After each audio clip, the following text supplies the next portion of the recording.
His son it was, Theoclymenus, who came upon Telemachus as he poured out the red wine in the sand near his trim ship, with prayer to Athena, and he called out, approaching, "Friend, well met here at libation before going to sea. I pray you by the wine you spend, and by your God, your own life, and your company. Enlighten me, and let the truth be known. Who are you? Of what city and what parents?" Telemachus turned to him and replied, "Stranger, as truly as may be, I'll tell you. I am from Ithaca, where I was born. My father is, or he once was, Odysseus, but he's a long time gone and dead, maybe. And that is what I took ship with my friends to find out, for he left long years ago." Said Theoclymenus in reply, "I too have had to leave my home. I killed a cousin.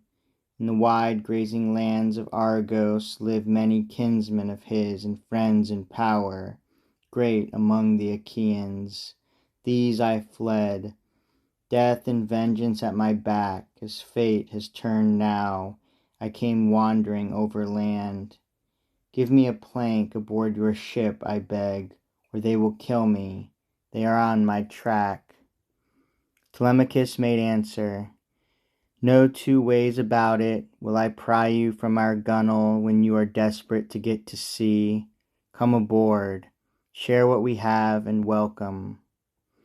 He took the bronze-shod lance from the man's hand and laid it down full length on deck, then swung his own weight after it aboard the cutter, taking position aft, making a place for Theoclymenus near him. The stern lines were slacked off, and Telemachus commanded, "Rig the mast, make sail." Nimbly they ran to push the fir pole high and step it firm amidships in the box, make fast the forestays, and hoist aloft the white sail on its halyards.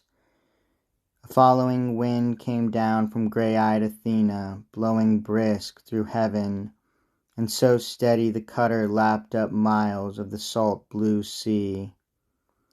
Passing Chronoi abeam and Chalcis estuary at sundown, when the seaways all grew dark.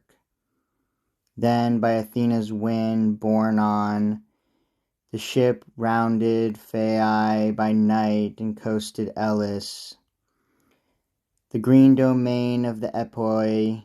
Thence he put her head north toward the running pack of islets, wondering if by sailing wide he sheared off death or would be caught. That night Odysseus and the swineherd supped again with herdsmen in their mountain hut. At ease when appetite and thirst were turned away, Odysseus, while he talked, observed the swineherd to see if he were hospitable still, if yet again the man would make him stay under his roof or send him off to town. "Listen," he said, "Eumaeus, listen, lads. At daybreak I must go and try my luck around the port. I burden you too long. Direct me, put me on the road with someone.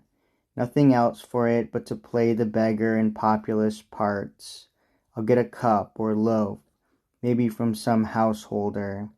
If I go as far as the great hall of King Odysseus, I might tell Queen Penelope my news. Or I can drift inside among the suitors to see what alms they give, rich as they are. If they have whims, I'm deft in ways of service. That I can say, and you may know for sure. By grace of Hermes the wayfinder, patron of mortal tasks, the god who honors toil, no man can do a chore better than I can. Set me to build a fire or chop wood, cook or carve, mix wine and serve, or anything inferior men attend to for the gentry."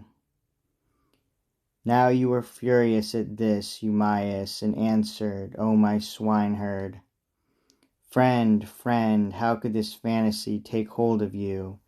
You dally with your life, and nothing less. If you feel drawn to mingle in that company, reckless, violent, and famous for it, out to the rim of heaven, slaves they have, but not like you. No, theirs are boys in fresh cloaks and tunics, with pomade ever on their sleek heads, and pretty faces. These are their minions, while their tables gleam and groan under big roasts, with loaves and wine. Stay with us here. No one is burdened by you, neither myself nor any of my hands. Wait here until Odysseus' son returns. You shall have clothing from him, cloak and tunic, and passage where your heart desires to go.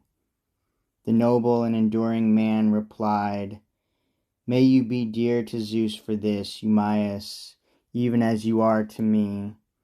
Respite from pain you give me, and from homelessness. In life there's nothing worse than knocking about the world. No bitterness we vagabonds are spared when the cursed belly rages. Well, you master it in me, making me wait for the king's son. But now, come, tell me, what of Odysseus' mother and his father, whom he took leave of on the sill of age?